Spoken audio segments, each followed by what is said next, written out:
cylinder if the radius of the cylinder is 8 centimeter and height is 14 centimeter. చాలా basic question అంటే చాలా easy question మాట.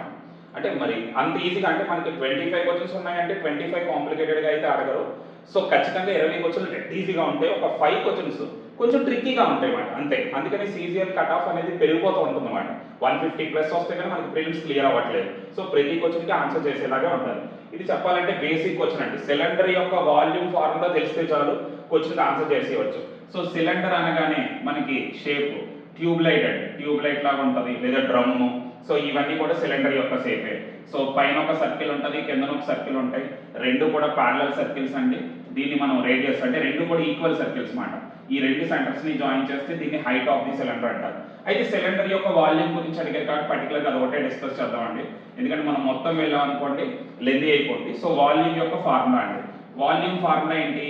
పై r square h. ఎప్పుడైనా కూడా మీరు వాల్యూమ్ ఫార్ములా గుర్తుపెట్టుకోవాలంటే బేస్ ఏరియా ఇంటూ హైట్ గుర్తుపెట్టుకోండి. క్యూబాయిడ్కి కానీ క్యూబ్కి కానీ సిలిండర్కి కానీ బేస్ ఏరియా ఇంటూ హైట్ అనేది వాల్యూమ్ ఫార్ములా. మరి బేస్ ఏరియా అంటే ఏంటి? బేస్ అనేది సర్కిల్ షేప్లో ఉంది. మరి సర్కిల్ ఏరియా ఏంటి?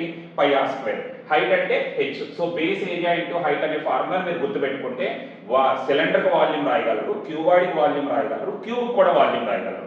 సో ఇక్కడ మనకి సిలిండర్ యొక్క వాల్యూమ్ అంటే pi r square into h. ఇది బేస్ ఏరియా ఇంటూ హైట్. అయితే ఇక్కడ మనకి పై ఆర్ స్క్వేర్ అన్నట్టు రేడియస్ కావాలి. రేడియస్ అందించారండి 8 సెంటీమీటర్స్. అలాగే నెక్స్ట్ ఏం కావాలంటే హైట్ కావాలి. హైట్ 14 సెంటీమీటర్స్ ఇచ్చారు. సో ఆ రెండు యూజ్ చేస్తే మనకు వాల్యూమ్ వచ్చేస్తుంది. సో వాల్యూమ్ కావాలంటే పై అంటే 22/7, అలాగే ఆర్ స్క్వేర్ అన్నారు కదండి, రెండు ఆర్లు కదా. So 8 into 8. అలాగే హైట్ కావాలి. హైట్ అంటే 14. సో ఇది సింపుల్గా మనకి 7తో అయితే డివైడ్ చేసేవచ్చు. సో 7 2 14. నెక్స్ట్ వచ్చేటప్పటికి ఇక్కడ చూడండి ఈ 2 ఇంటూ 22 నేను మొదట 44 తీసుకుంటున్నాను.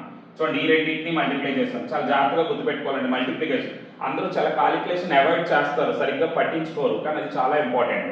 సో 44, 8 ఇంటూ 8 అంటే 64. ఇప్పుడు ఈ రెండింటిని మల్టిప్లై చేయాలి. నాకు ఇక్కడ ఎలా రిపీటింగ్ డిజిట్స్ ఉన్నప్పుడు నేను ఎలా మల్టిప్లై చేస్తానంటే ఫస్ట్ 4 ఇంటూ 4 అండి. చూడండి ఈ 4 ఇది నేను 4 కిందే కన్సిడర్ చేస్తాను అన్నమాట 44ని. సో 4 ఇంటూ 4 అంటే 16. 6 రాసాను, 1 క్యారీ అండి. తర్వాత ఈ రెండింటిని యాడ్ చేయండి. యాడ్ చేస్తే 10 వస్తుంది. 10 ఇంటూ 4 40 ప్లస్ 1 41. 1 రాసాను, 4 క్యారీ. ఇప్పుడు తర్వాత ఫైనల్కి 6 తీసుకోవాలండి. 6 4 24. ఈ 24కి ఈ 4 కలపండి అంటే 28. చూడండి 2116.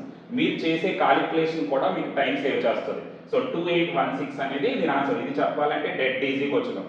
డైరెక్ట్ ఫార్ములా మెజర్ అక్కడ ఉన్న వాల్యూస్ అన్ని ఇచ్చి వాల్యూమ్ అడిగారండి. సో ఇలాంటి క్వశ్చన్స్ అసలు మనం 80%